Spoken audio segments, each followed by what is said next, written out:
Warning. The following episode contains graphic depictions, discussions of death and mutilation, discussions of violence, and presentations of otherworldly horror. Viewer discretion is advised.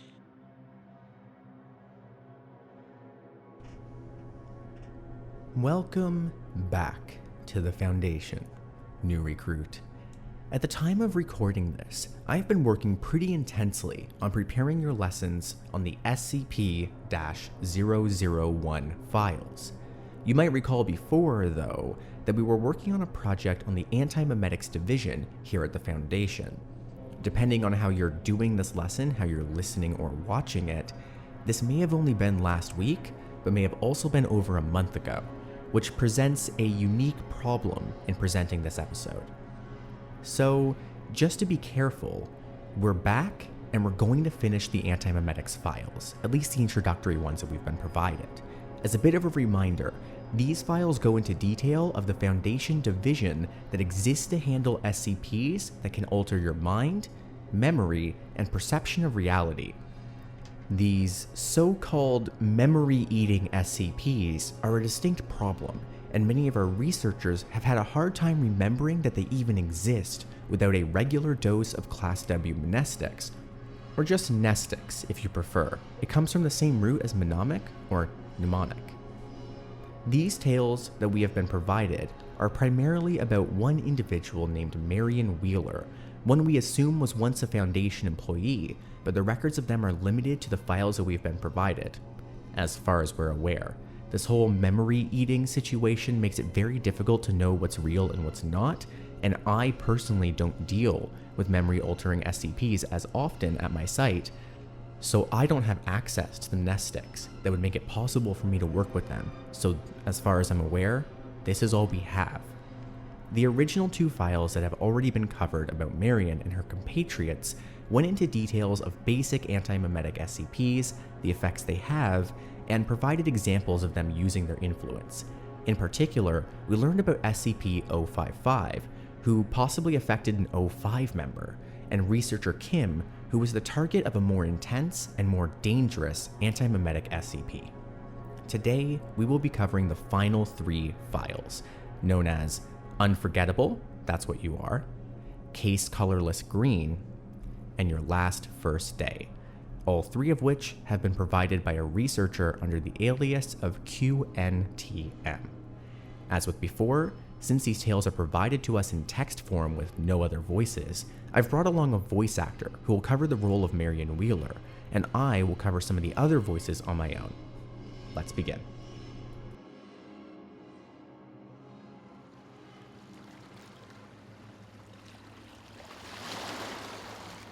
Al, it's finished. Lynn Marnus is more than 90 years old and hasn't stood at full height in 10.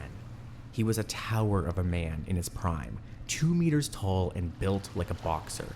Nearly nobody he ever met was able to look him straight in the eye, at least not and tell him no. Illness had gradually eaten away at him over the years. He feels as if he lives at the bottom of a deep bath, everyone he ever meets looking down at him from a slippery, unscalable wall, none of them ever able to reach down and help him up. He spent his final months crumpled up in a bed like a dying spider, changing to a corpse's color ahead of time. It might have been bearable if he'd lost his mind, but he remembers what he used to be. A leader, a powerhouse. He used to be able to alter the course of terrible events for the better, to get justice. He used to protect people. Al, you can wake up now. But there's a warm wind through his thin, colorless hair, and there's direct sunlight coming down on him now, and the heat is filling him up like a tonic. He's outside. It's been too long since he was last outside. When he opens his eyes, he sees a lake, the one in the northwest which he used to have all to himself every summer. He's on a boat, his boat, lying on a blanket laid on the deck.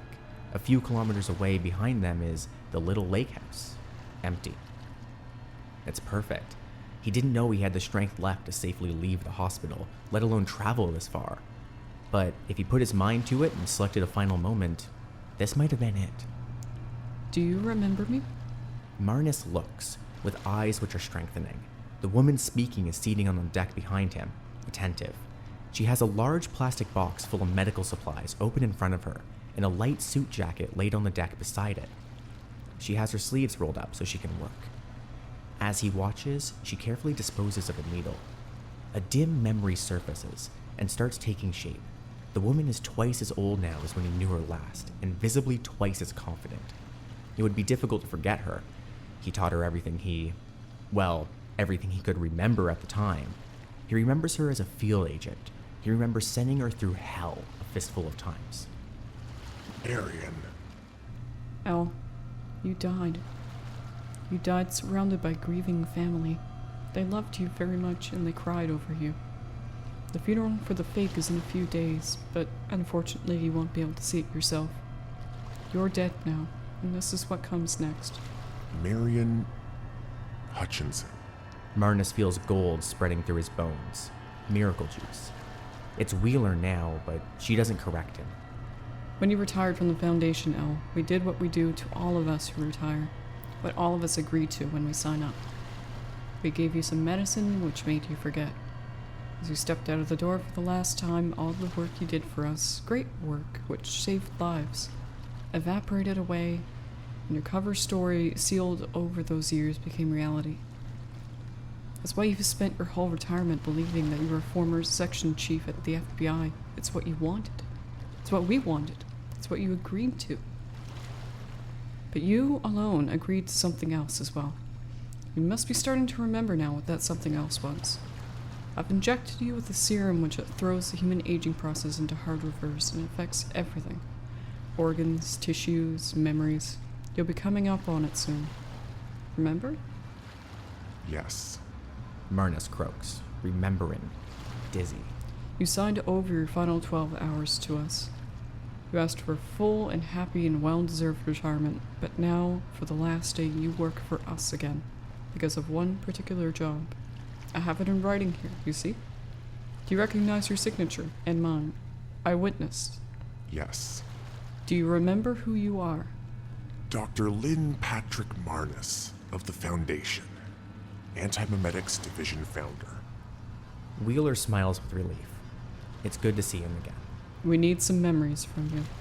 Memories which no one else in the world has access to, and which are buried so deeply that we can't extract them without killing you. So this afternoon, that's what we're going to do. We're going to extract those memories, and once we're done, you'll be dead. Marnus has already begun to regress to the time when he himself set this wheel in motion. He remembers very clearly discovering the mystery in his own head, the blank spots which he couldn't explain and couldn't safely access with any kind of chemical or physical technique. He remembers deferring the mystery until now. What happened in 1976? Marnus sits up. His skin is beginning to clear and his breathing is improving. He feels as if his brain is cleaved in two by a wormhole, such as his eyes are focusing on different time periods. In his right eye, he sees the lake and the boat that he's dying on. In his left, he sees a collage of electrifyingly familiar past faces and places. Bart Hughes with his grin and thick glasses and baby face, looking like some kid dressed up as a Foundation researcher. The original Site-48 crew, great techs but a hopeless excuse for a softball team. And young Marion with steel-strong nerves and a mind like a laser. Suits and lab coats and MTF operatives, all of it. And everywhere, paperwork and floods of serial numbers. He starts to speak. 1976 was the year he founded the division.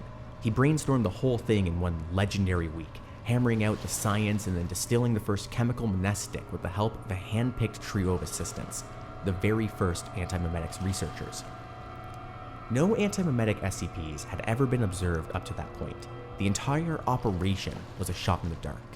And yet, the team immediately struck gold.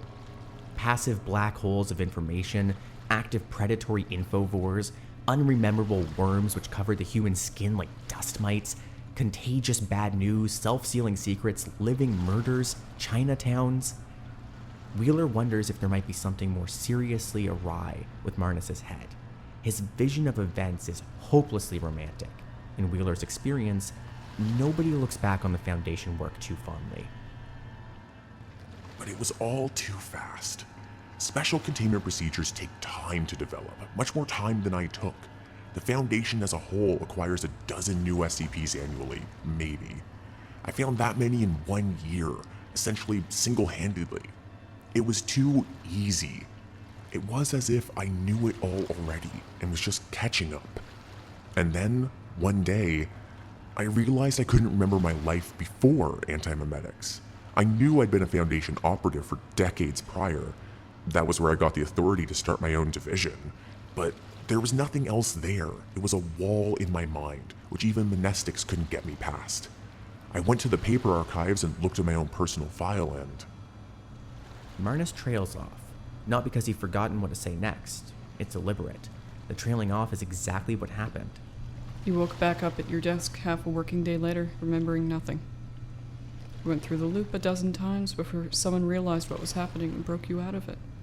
Wheeler knows all of this. The file still exists, and the antimemetic effect still clouds the back half of it. All of this would be over in a second if any of that back half could be read. Marnus goes on. When I assembled the evidence, what I found was, well, a hole.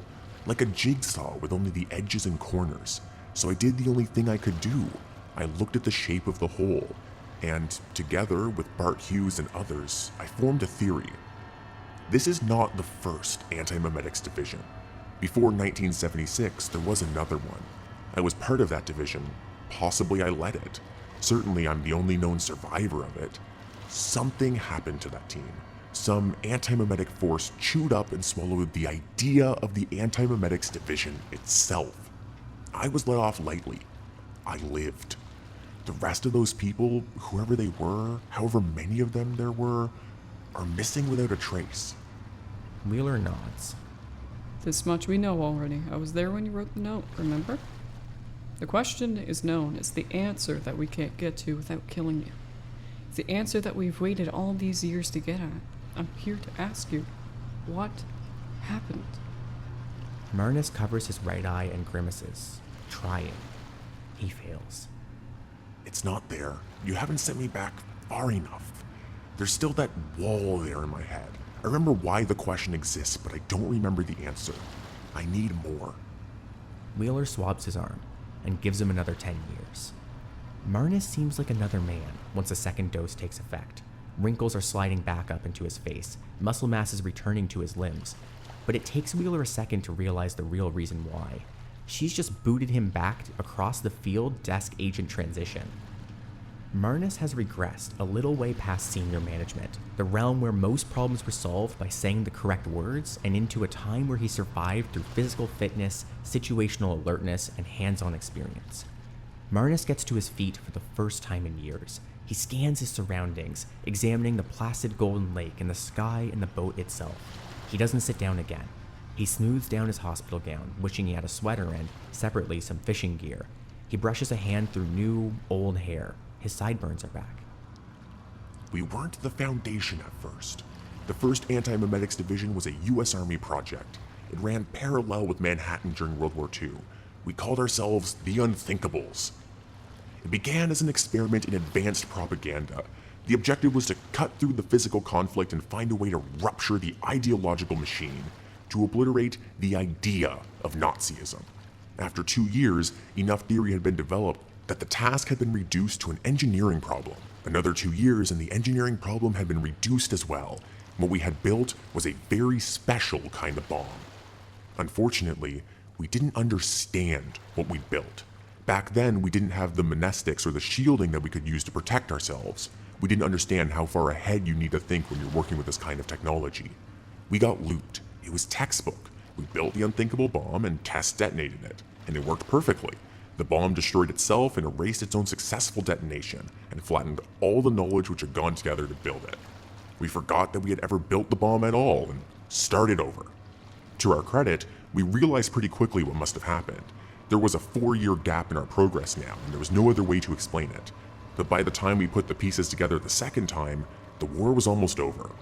The Nazis had been defeated by conventional means, and the Japanese had been broken by the first atomic bombings. So we completed the second antimemetic bomb, and after that, we sat on it. Marion Wheeler is silent for a long moment. The U.S. Army. was secretly developing antimemetic weaponry as early as the 1940s. We sure were. Of course, there's no one in the whole world who could back this up. That's right. Marnus flashes a smile that he hasn't flashed in decades. You only have my word for it. Cute, huh? Still, this is why you resurrected me, isn't it? For the sake of one more good war story. God, I miss the shop talk. I resurrected you because I want a very specific question answered. Although I can see that in a way you've already answered it. This bomb was the means, wasn't it? The old Antimemetics division The Unthinkables. bombed themselves, somehow. That's right. From context, I assume they knew what they were doing at that time. I assume it was not an accident. It was not. The displaced half of Marnus's brain is anchored to the 70s now, so the true history of the new original Unthinkables is an open book to him, and he reads.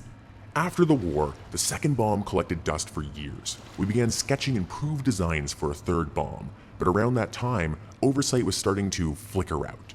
We completed our research and production objectives, and we were given no further objectives. Funding became shaky, and we couldn't figure out why. It wasn't entirely clear that the project overseers knew what we were doing, or even that they remembered we existed. It was a side effect from the research, of course, one we had no way of managing at the time. In 1951, a cult movement began in Ojai, California. It was wrong. Everything about it was just wrong. In a matter of days, it was a national phenomenon and still growing. It was all over the news. To spread that far in months would have been credible, but days was simply impossible. We, in the team, could see the philosophy behind the cult was unnaturally contagious. It was the opposite of unthinkable. It was unforgettable. We knew that this was what our bomb was designed for. We prompted the overseers for direction, but there were no orders. And the time that the outbreak began, we were a US Army laboratory, through and through. 8 days into the crisis, the Foundation acquired us. All the classified research, all the material resources, and all the compliant top staff. And me. Anybody who wouldn't comply was mind-wiped and sent back to the Army. 20 hours after the acquisition, we deployed the second bomb, and the cult was gone. Nobody remembered it. Nobody remembered being part of it. Zero loss of life. A completely clean detonation. And that is when everything really kicked off. Once we started working for the Foundation, the pace of research ramped up. Every new technological advancement uncovered new, hidden SCPs. I passed the Foundation field exams and went out catching ghosts. My life turned into a twilight zone. Marnus blinks hard. He covers one eye and then the other. I remember all these different people now. It feels like my memory is in stereo. Almost every antimemetic SCP we caught before the wipe in 76, we caught again soon after the wipe. That means I remember 2 acquisition logs for each one. I remember 2 antimemetics teams, and I don't remember who belongs on which side of the wall. Do you remember Goldie Yarrow, the neurologist? Studied the mechanism of anomalously accelerated memory loss, wrote a library on the subject. Wheeler doesn't. Dr. Ojobiru? Julie Still? Al, this is important. Are you in the right place in your own timeline to remember what happened yet? Marnus focuses, and he discovers that he is. Something changes in his eyes, and he stops reminiscing. He speaks more slowly now, his voice dropping to almost a whisper. There is an SCP, which your division has never seen. The SCP which my division couldn't contain. The escapee. This is what you wanted, isn't it, Marion? Yes. This is the data I'm killing you for. Marnus locks eyes with her. It was eating my division alive. It came at us so hard and so fast that the only way we could stop it was to self-destruct. But we had no site nuke. In retrospect, it's obvious to me now that this was because the SCP had consumed our site nuke first of all. If you know it exists, it knows you exist. The more you know about it, the more it knows about you. If you can see it, it can see you. And you can see it. You've been looking right at it all afternoon. Wheeler is suddenly acutely aware of her surroundings. There are only 2 of them on the boat. The boat is anchored more than a kilometer from any of the lake shores. She hasn't brought any backup with her. There's a radioactive prickling in her brain. She doesn't... Red flag. Why didn't I bring any backup with me? That doesn't make sense. There should be a team at the lake house. There should be an MTF operative and a medic here on the boat with me, and a second boat, at minimum. Am I all alone out here? Why did I do that? She pulls her gun, but doesn't aim it at Marnus yet. Where is it? Is it in you? Marnus's voice is becoming urgent. He covers both of his eyes again. Destroying all knowledge of it was the only way to destroy it, and restoring my memories was a foolproof way to bring it back. It's in his eyes. Most likely his left eye. Wheeler backs up to the other side of the boat, draws a bead on the center of Marnus's head, and says, El, are you still in there? There is a way to fix this. Dropping to his knees, he keeps his eyes screwed up and gropes his way forward blindly on his hands and knees. El, you need to tell me what this thing is. That's the opposite of what we need to do. You need to set off another bomb. We don't have that bomb. We lost that technology. You've always had it. There's an engineering lab in Site 41. You know it. An underground complex the size of a football field in pristine condition and totally disused. Why? Think about it. That's where your bomb's installed. But that just sets us back to square one. If I set the bomb off, how do we contain this thing? We won't. We can't. Ever. Don't you get it? The whole division is loot. We start the division, we run headlong into this thing, and either it eats us or we wipe ourselves out in self-preservation. The idea of antimemetics is as old as forgetfulness itself. Humans have been looping through this problem over and over again since long before the 40s, maybe for centuries. His blindly probing fingers find the medical box. It's too late. As Wheeler watches, a waving black pedipalp coated in dark hairs forces its way through Marnus's left eye. Marnus screams, still on his knees. He grasps the pedipalp with both hands and tries to break it, but it's solid, as if it has bones inside. What is it? That can't be the whole story. Where is it from? What does it want? Can it reason? Can it speak? A second spider leg, significantly longer and spindlier, slides out through Marnus's trachea, ruining his throat and voice box and producing a gout of blood. He gurgles. A third leg shoots from his abdomen, like a spear. Wheeler shoots Marnus in the head. Marnus falls forward, limp, and then rises back up, lifted by 3 spider appendages as if he was a puppet being controlled by some gigantic and invisible being. His arms raise, as if supported by wires. She fires 4 more shots over Marnus's head, at the likely body mass of the invisible puppeteer, and fires the rest of the clip almost directly into the sky. The whole boat vibrates along with the surface of the lake, as if responding to infrasound or a localized earthquake. Then the boat shudders violently and starts to lift out of the water, raised by more unseen appendages. Wheeler holsters her gun and goes for the medical box herself, pulling it away from Marnus's floating feet. There's a compartment with a Class B amnestic, the fast-acting stuff, in serum form. She does a hurried burst of mental arithmetic, measures out the correct dosage in the syringe, and, hand shaking, plunges it into her wrist vein. The boat is still rising. Whatever the monster is, it's colossally tall, or maybe it flies. She is, of course, already dosed up to the eyeballs with monastic drugs. Otherwise, she wouldn't have been able to perceive any of this. Foundation medical literature warns in the strongest possible terms against putting both kinds of drug into the same brain. Best case scenario, this ends up with her in the hospital. They're 30 meters up in the air now, 10 stories. There's a stabbing pain developing in her left eye. She kicks her shoes off and throws the gun away. She goes to the edge and contemplates the drop for a disbelieving second. She jumps. It takes 2 heart-stopping seconds of freefall for her to hit the water. The chilled hammer blow of the impact is enough to blank her mind out. By the time she surfaces, she doesn't remember where she fell from or why. And likewise, the skyscraper-sized being which claimed Marnus and the boat has forgotten about her. What the hell? What the hell? Where the hell? There's nothing above her, no explanation. Only the symptoms of the drug cocktail gave her any indication of what just happened. A sensation like hundreds of tiny lumps of hot solder in her brain, and pain and exhaustion spreading to all of her tendons. She wants to die. Swim. Get to shore first. Then you can die. The extraction team finds her around dusk, unconscious on the lake shore. They stabilize her in the helicopter and then take her to Site 41 for examination and to have her system flushed. She spends a solid 8 days at home, detoxifying. No monastics, no amnestics, no exposure to dangerous memory-corrupting SCPs. No work visitors. No work, the doctor also tells her, pointlessly. It isn't anywhere near the first missing event in Wheeler's life, nor is she the first person in the antimemetic staff to have such an experience, but the sensation is no less disturbing for its familiarity. As any procedure, she writes a report summarizing everything she can remember. The gap in her memory is about 13 hours. Then she adds her report to the extensive, complex map of missing time which a whole division maintains collectively. It's a map of holes, and the map is becoming large enough that very faint patterns are gradually forming. The outline of an enemy is becoming visible, or perhaps a group of enemies. When she quizzes the extraction team later, none of them remember who activated the emergency beacon which summoned them. In fact, the beacon itself cut out long before they landed at the lake. Wheeler compares the current size of her division with her best estimate of what it should be.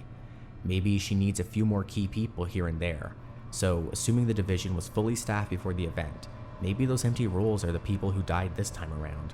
Maybe one of them activated the beacon, a commendable act by someone now only known to exist because of that single act. It's weeks later that Wheeler discovers the largest hole in her memory.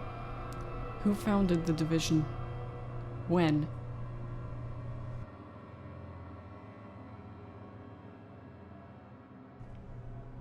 Item number SCP-3125. Object class Keter. Special containment procedures. SCP-3125 is kept inside Cognitohazard Containment Unit 3125 on the first floor of Site-41. This containment unit is a 10 meter by 50 meter by 3 meter cuboidal room clad in layers of lead, soundproofing, and telepathic shielding. Access is through an airlock system at one end of the containment unit. This airlock is programmed to only allow one person to enter the containment unit at a time, and to remain locked until this person exits before allowing another person to enter. Under no circumstances may any coherent information be allowed to leave the containment unit. This includes written and electronic notes, photographs, audios and video recordings, sound, electromagnetic and particle-based signals, and psi emanations. During the exit cycle, a purge system rigged to the airlock flushes the occupant's memory by flooding the airlock with amnestic gas for 3 minutes.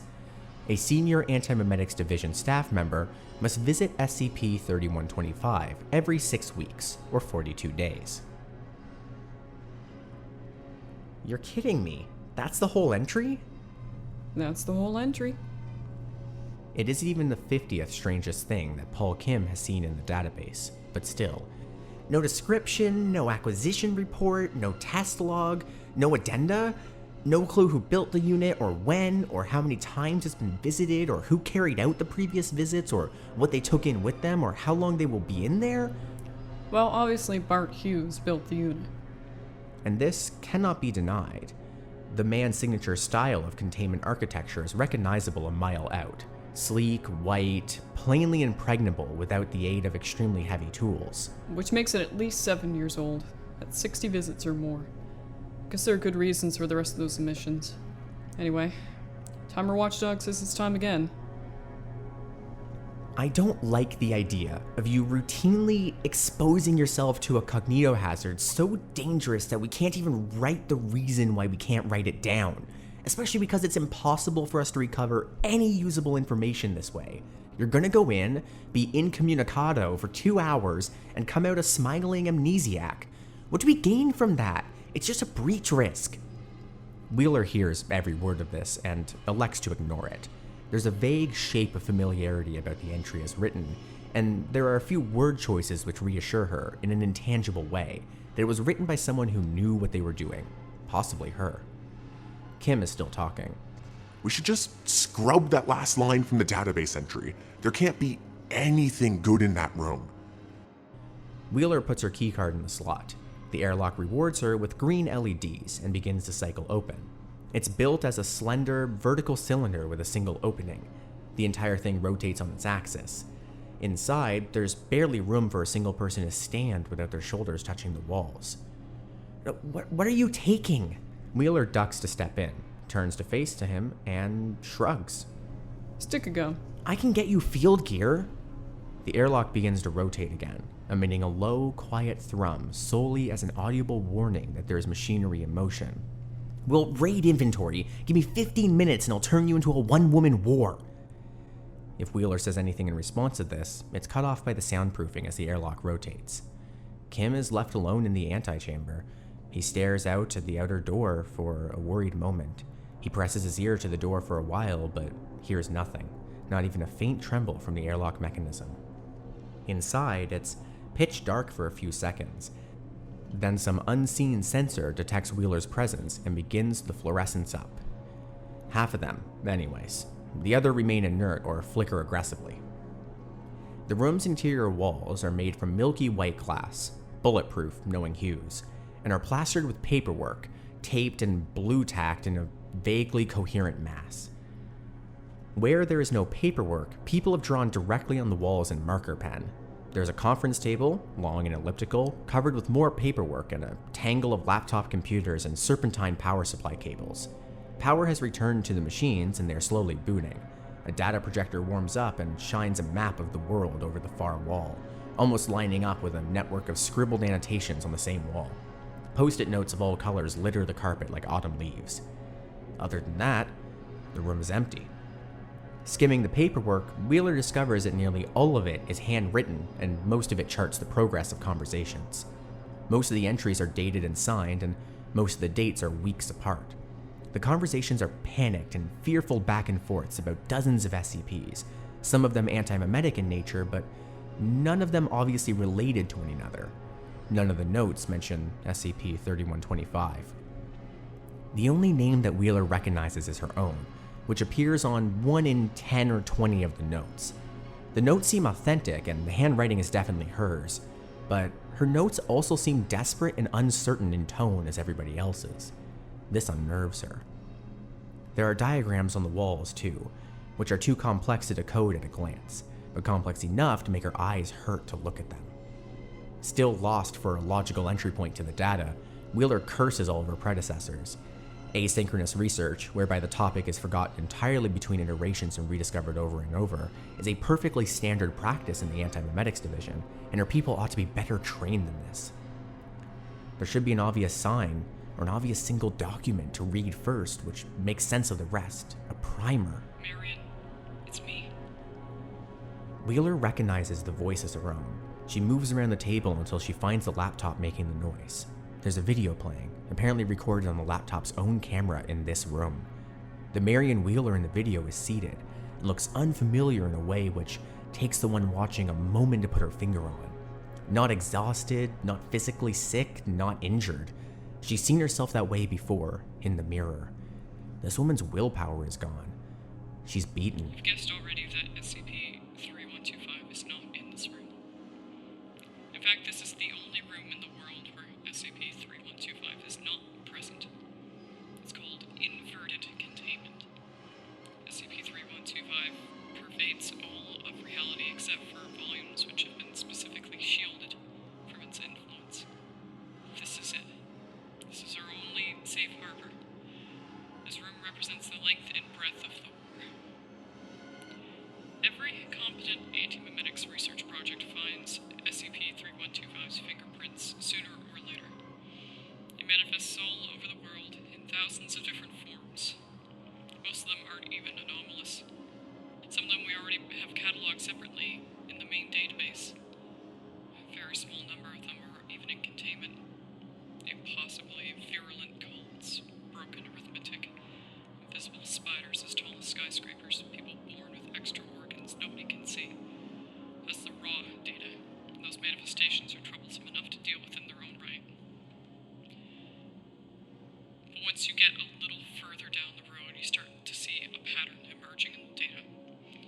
You need to have the training in memetic science, but once you have that training and you have the data in front of you, it only takes a little extra effort to arrange those data points in conceptual space and draw a contour through them.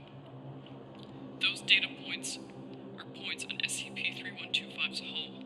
Those manifestations are the shadow it casts on our reality. You link 4 or 5 different SCPs together into a single shape, and you see it. And it sees you. When that happens, when you make eye contact, it kills you. It kills you, and it kills anybody who thinks like you. Physical distance doesn't matter, it's about mental proximity. Anyone with the same ideas, anybody in the same headspace. It kills your collaborators, your whole research team, it kills your parents, it kills your children. You become absent humans, human-shaped shells surrounding holes in reality. And when it's done, your project is a hole in the ground and nobody knows what SCP-3125 is anymore.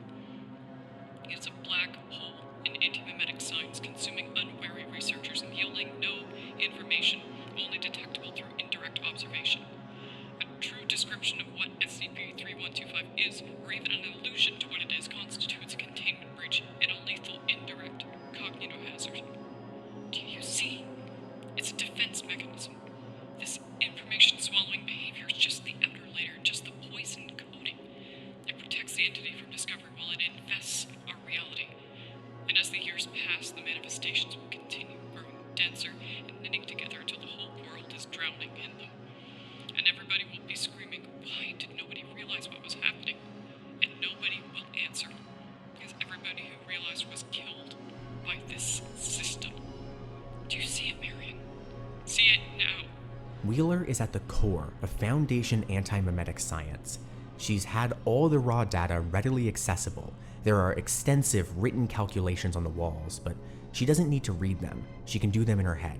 All it took was the slightest push, that slightest suggestion. Staring through the laptop screen, eyes wide and defocused, she understands how it all links together. She sees SCP-3125. And she feels dwarfed by it. She's encountered terrible, powerful ideas before, at every level of memeticity, and subdued them or even recruited them, but what she's picturing now is on another order of magnitude from what she knew to be possible. Now she knows it's there. She can feel it like cosmic radiation, boring holes in the world with its thousands of manifestations and freely laying waste to anybody who recognizes the larger pattern. It's not of reality, not of humanity. It is from a higher, worse place, and it is descending. The other Wheeler presents her finished diagram. She has drawn a mutated, frantically complex, grasping hand with five-fold symmetry. It has no wrist or arm, just 5 long human fingers pointing in 5 directions. At its core, there's a pentagonal opening which could be a mouth. But the diagram was already there. It's plastered across the wall in the background of the video, plain as day, a meticulous collage in green, easily 2 meters in diameter and showing the same meme complex to 100 times the level of detail. There are smaller diagrams of different elevations arrayed around it like spores, and its arms are spread wide around the seated Wheeler, who sits directly in front of the mouth with her back to it. Wheeler, watching, does not realize this and does not turn around. How do you fight an enemy without ever discovering it exists? How do you win without even realizing you're at war? What do we do? 7 years ago, there were more than 400 antimemetics research groups worldwide. Government agencies, military branches, private corporations, university projects. Many of them were GOIs or subdivisions of GOIs. We were allied with most of them. We were at the spearhead of an antimemetics coalition which spanned the whole globe, and thousands upon thousands of people. None of those groups still exist. The last one ceased to exist sometime in the last 72 hours. 3 years ago, Foundation Antimemetics was an organization of more than 4,000 people. Now, it's 90. There's no war. We've lost the war. It's over. This is the mopping up operation. The only reason we still exist at all is because we have better amnestic biochemistry than anybody else in the world. Because that's all you can do when you see SCP-3125. Run away and try and forget what you saw. Seek oblivion in chemicals or alcohol or head trauma. And even that can't work every time. It's circling in. We meet it over and over again and we don't realize it. There's no way we can stop ourselves from rediscovering it. We're too damn smart. She points at something on the wall, out of view in the laptop's camera. Wheeler, watching, turns to look. In an upper corner of the room, there is a constellation of dizzyingly complicated schematics. Bark Hugh's initials are on every page. There's a machine we could build. All it would take is 8 years, a lab as big as West Virginia, and all the money in the world. Nothing that the O5 Council would blink at if we went to them. But how do we build a machine that, without any of us realizing what it's for? It'd be like building and launching Apollo 11 without a single engineer deducing that the moon existed. Logistics would be insane. But the secrecy would be well past impossible. Someone would start asking questions, and then it would be over. find another way. What the hell's wrong with you? I could tell everybody to walk away. I could send a little message to myself saying there's danger down this road, you should disband the Antimemetics division, pursue other projects. But I'd be suspicious.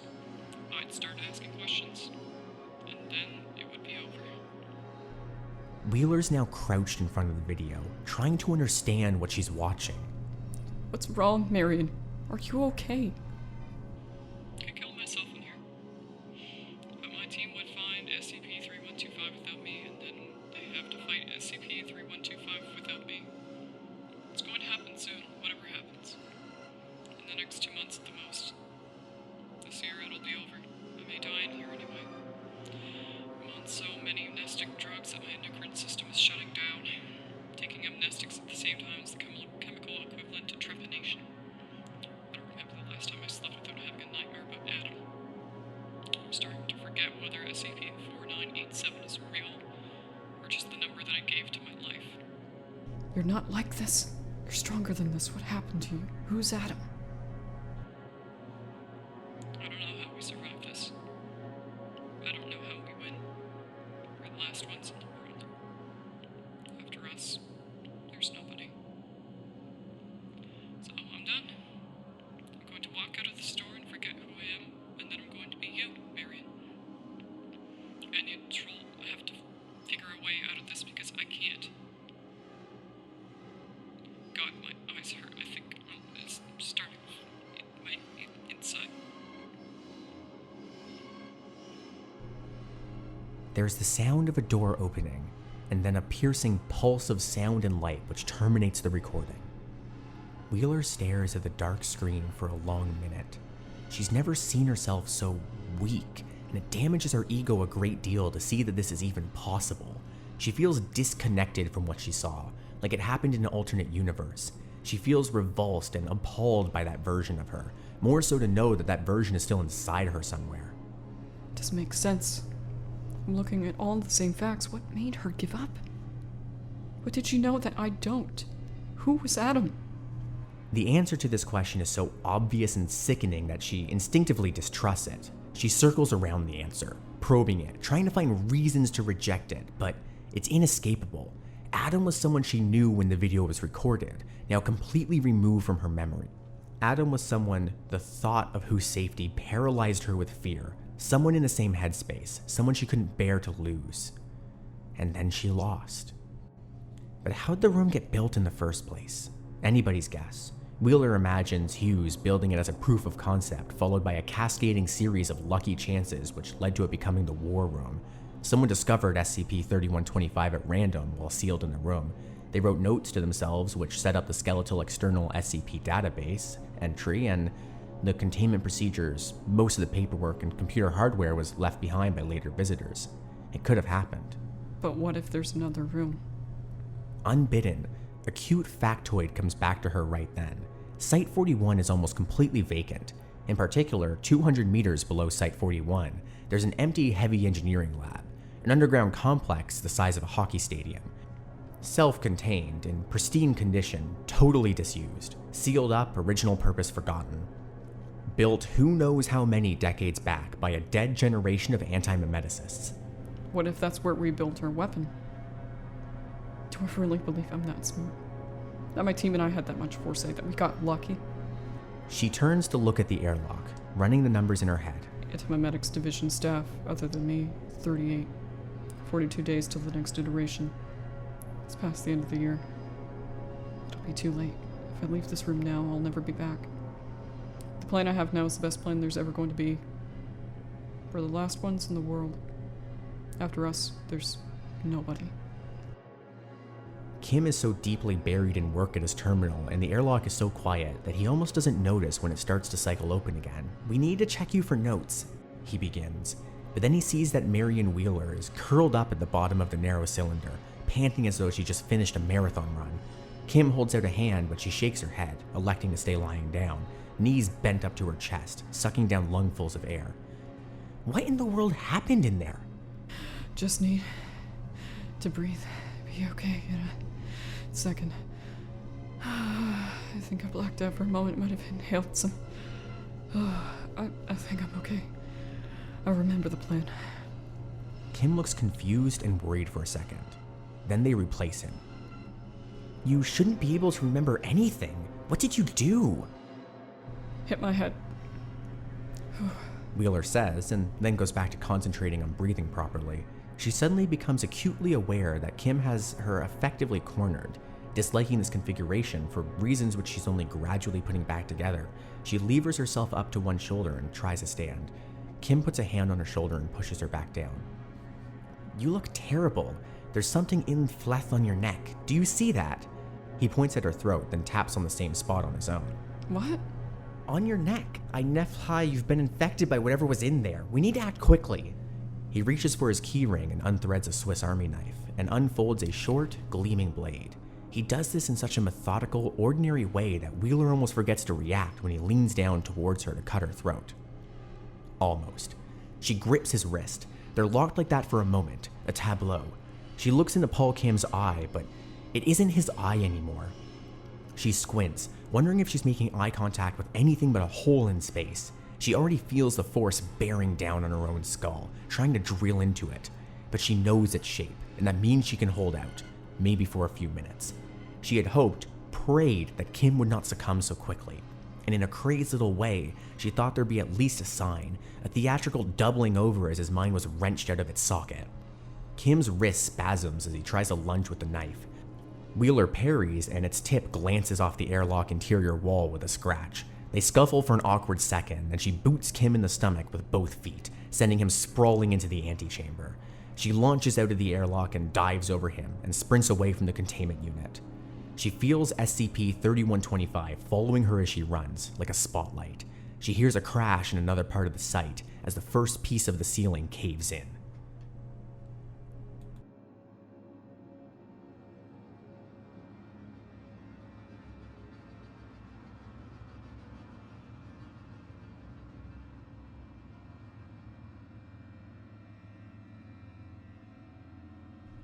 Marion Wheeler is curled in the corner of Site 41's main freight elevator, descending, and clutching a shiny red ray gun almost as long as she is tall.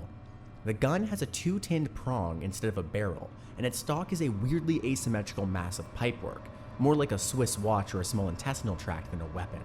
The gun is SCP-7381, and it comes from a long-dead planet.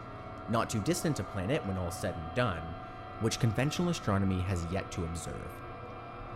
A tornado of violence and destruction is tearing through Site 41 and through the minds of everybody working there.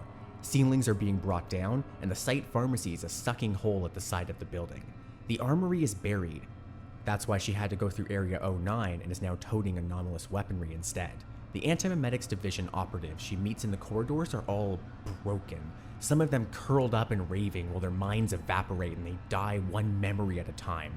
Some infected with a collection of ideas which compelled them to shout guttural phrases in strange languages, and to procure blades, never guns, and work on those demented victims and each other and themselves. Wheeler doesn't recognize any of the people. Their faces are all wrong, torn up with hatred and misery and vindictive glee. She's been trying to avoid fighting, but she's had to kill one man in self-defense already, fired at his heart. SCP-7381 simply erased a half-meter wide cylinder of matter, removing his upper torso and lower jaw. He fell to the ground in 4 pieces. SCP-7381's beam is invisible, silent, and recoilless. It was like using a child's toy gun. Wheeler is petrified, but more than that, angry. This is too much. I can't deal with this. I shouldn't have to deal with this. It's my fucking first day. But how much sense does that make? Wheeler studies her reflection in the dark glass of the elevator control panel, and she tours the interior of her own skull, examining her thought processes. There are hints there, which would be difficult to articulate to somebody who didn't know her as well as she knows herself. She isn't thinking like a newbie. She's instinctively breaking the problem apart, the way an experienced Foundation operative should. Hell, a newbie wouldn't even know how to carry out a detailed psychological self-examination of this kind. A newbie wouldn't even think of it. A newbie would just suffocate. The first thing it did when it saw me was eat everything I knew about the division, and everything I know about it. If I had a plan, it ate the plan, but I'm still me, so I can come up with that plan again. It's already right in front of me. I just need to see it. If I were me, what would my plan have been? She scratches absently at her left wrist. Taking some hardcore amnestic drugs would have been a smart first step, I guess. Reinforcing my mind so that I can't erase the rest of the steps. Damn. The nearest source of monastic medicine is the site pharmacy, but it's already been destroyed, and in any case, the elevator is headed down, away from it. No, stop. The pharmacy's been destroyed. How do I know that? Well, because she was there. She remembers finding the pharmacist crushed to death beneath a fallen medical cabinet, her skull an unrecognizable splatter of scarlet. She remembers the floor being torn away beneath her feet and only barely making it out of that portion of the building alive. She remembers a modular package colored safety orange with an enormous black Z on it. Her heart nearly stops at this. Oh God, what did I do? She remembers the dozens of warning signs covering the package. She remembers a 3-factor authorization procedure she had to follow to get into the sealed container where it was stored. She remembers the centimeter-thick book of medical advisory information, which she discarded, and, rolling her left sleeve back, she finds a fresh needle mark with a speck of blood, and remembers administering the injection. This was my plan? This is what it takes to fight SCP-3125? I've killed myself. Class Z monastics are the last word in biochemical memory fortification. Class Z monastics permanently destroy the subject's ability to forget. The result is perfect eidetic memory and perfect immunity to arbitrarily strong antimemetic interference. The dose is taking effect now. Wheeler didn't read the book because she already knew every word of it. She knows everything that's about to happen to her. She can already feel her mind hardening, like steel, and developing the symptoms of extreme sensory overload. She can see everything. There are extra buttons on the elevator control panel, the lowest of which, the 30th floor below ground level, she's somehow already pushed. The walls of the elevator are covered with graffiti scrawled by the desperate and dying, people whose conceptual presence was eradicated from reality years earlier by the Aleister Gray antimemetic kill agent, reducing them to the level of ghosts. In one corner of the freight elevator, there's even a half corpse, unidentifiable, so many layers removed from reality that not even flies can smell it. Its cells winking out of existence asymptomatically over the course of years. There's a fistful of tiny white worms exploring the floor of the elevator car, near where she's sitting. Revolted, Wheeler shuffles back from them, shaking one or two more of them out of her hair. The worms are among the most widespread and successful antimemetically cloaked organisms in the world. They are everywhere, in every biome and in every room. She can hear a loud, alarming drone noise, a continual roaring which has the texture of ambient noise and is continually getting louder. It's as if it's been there for her entire life, and it's only now that she's begun to hear it. It's too much data, too much sound, too much light. Having her eyes open is like jamming them full of needles. She clamps her hands over her ears and screws her eyes up. Even like this, she feels the vibration of the elevator's slow descent and the heat of the failed air conditioning and the movement of the clothes on her skin. And meanwhile, her vision is flooding instead with what could be hallucinations. The human sensorium routinely generates huge amounts of data, and the human brain is adapted to discard almost all of that data nearly immediately. Altering the brain's behavior to retain that data is extremely dangerous even for very short time spans. Wheeler takes one hand away from her ear for just long enough to punch the metal wall of the elevator car, bloodying 2 knuckles. The pain gives her a focal point, a memory which screams a little louder than the rest. And she finds the plan. She doesn't remember it. She bootstraps it from first principles in a handful of minutes, just like she's done 100 times before. I know how to beat you. No, SCP-3125 says to her. you don't. The elevator stops at the 30th floor below ground level, and its doors grind open.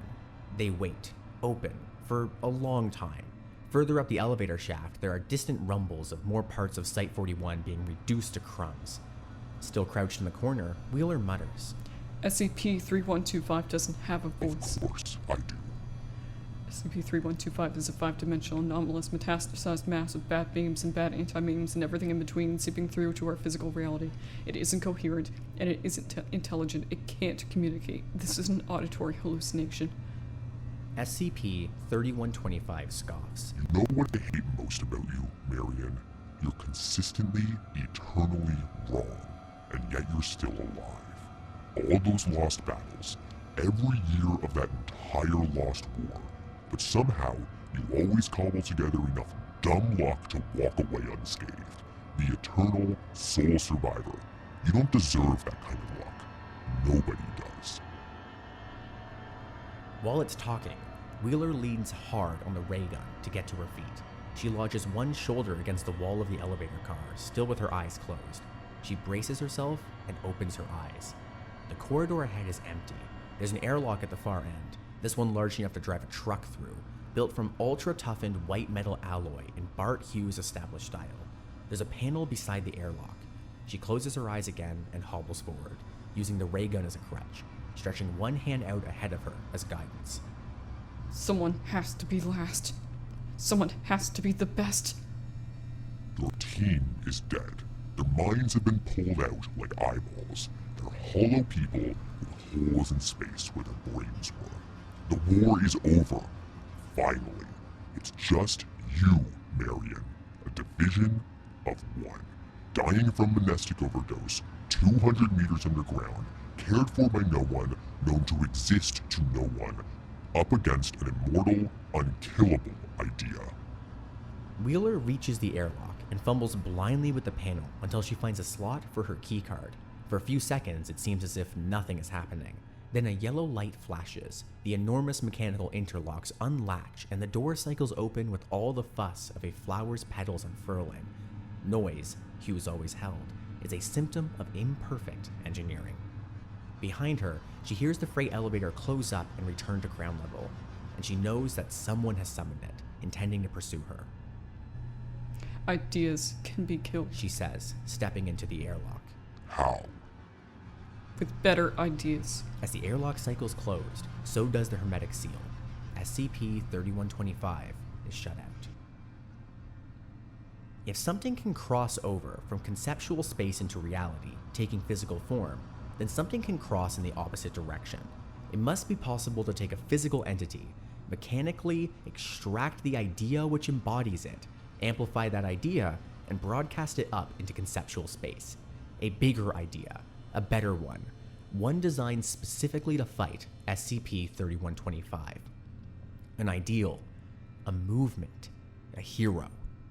The machine Wheeler needs to build is the size of an Olympic stadium, and she doesn't have a fraction of the heavy memetic engineering experience to do it, let alone the material resources or the time.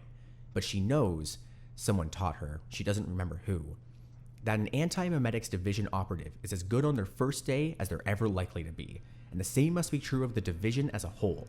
She tells herself, We won this war on the day it began. When we encountered SCP-3125 for the first time, we built this bunker. Bart Hughes faked his death and sequestered himself here so he could work uninterrupted while the rest of the division held on for as long as humanly possible, buying time for this moment. I know this is what I did because it's what I would have done. I'm the final component. He's waiting for me. the space beyond the airlock is gigantic, structured and lit like an aircraft hangar and filled with hot, stale, dry air.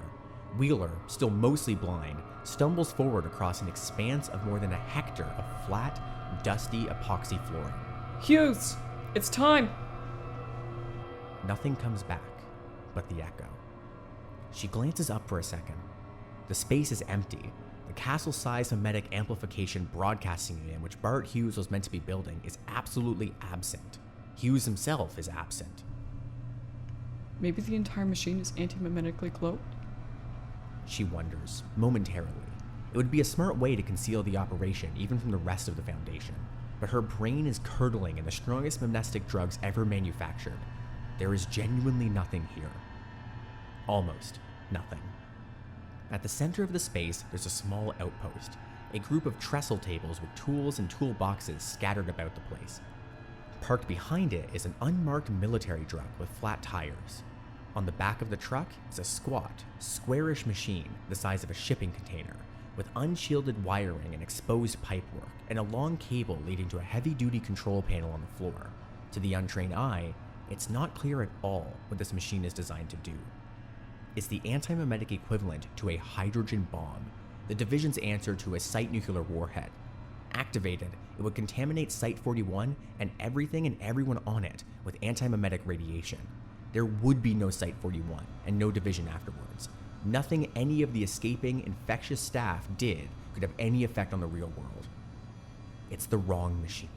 It can't destroy or even contain SCP-3125, or even injure it. All it can do is sterilize today's outbreak. The other symptoms will persist. 50 or 10 or 5 years from now, or maybe 1 year or maybe tomorrow, SCP-3125 will return, bringing with it its MK-class end-of-the-world scenario. Human civilization will be entirely eradicated as an abstract concept and be replaced with something unimaginably worse, and there will be no one to fight it. Wheeler leans on the ray gun for a long moment. The pressure of information in her mind, continually increasing, reaches a point where she can't take it anymore and she starts to break. The Class Z has been in her system for long enough now that she knows for a fact that she has irreversible brain damage, and there's no antidote. She'll be lucid for another hour, then spend the remaining 2 or 3 hours of her life vegetative. That's right. This is good. This is right. I've survived it too long. I forgot what the universe this was. For a while there, I thought maybe this was the universe where we win, sometimes. The agony in her head is like an ice accident. She drops the ray gun with a clatter and sinks to her knees. She lies down and waits for either death or a better idea. A being superficially resembling Paul Kim arrives at the outer airlock. It examines the airlock uncomprehendingly for a few moments, and then finds the keycard slot. It hunts methodically through Kim's pockets, then remembers the keycard around its neck. The airlock cycles once more, and not Kim goes through. Behind it, the freight elevator is returning to ground level a third time to fetch the rest. In the next room, the being which is not Paul Kim finds Wheeler, unconscious, with the ray gun dropped beside her. There is also a military truck, which it disregards. Not Kim lets its keycard fall from its finger and scoops up the ray gun. For a moment, it contemplates the unconscious Wheeler, then examines the gun itself, remembering how it works. It turns back to face the airlock and fires, punching a fat cylindrical hole in the white metal of the inner door until it's gone. Then the outer door too, breaching the hermetic seal. A faint smile returns to Not Kim's face as SCP-3125 and its familiar, comforting signals flood into the bunker.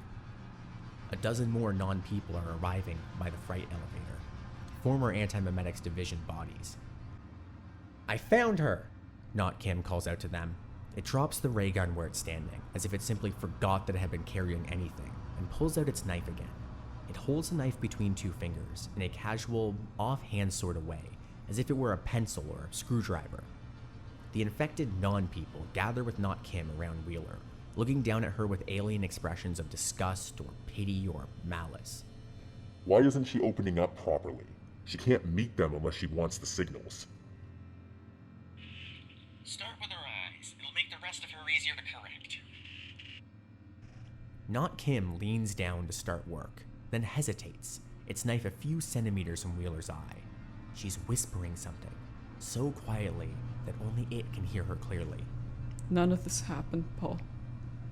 You and I never existed. There is no Antimemetics Division. There's a sharp click as the bomb finishes its powering up sequence. Nobody in the room can hear this but Wheeler. Nobody in the room can perceive the bomb but Wheeler. All they can see is an empty truck. The world goes black.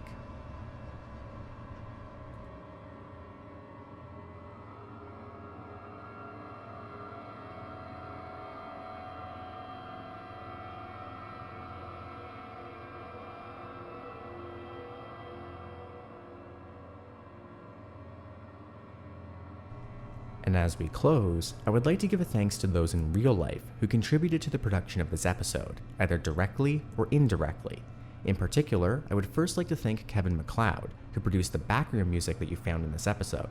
You can find the background tracks that I used and more at incomtech.com, all under the Creative Commons with Attribution 4 license. I would also like to thank the previously mentioned SCP author, QNTM, whose content was provided under the Creative Commons with Attribution 3 license on the SCP Wiki. And finally, I would like to thank Noel, who did the voice acting for the role of Marion Wheeler for this episode.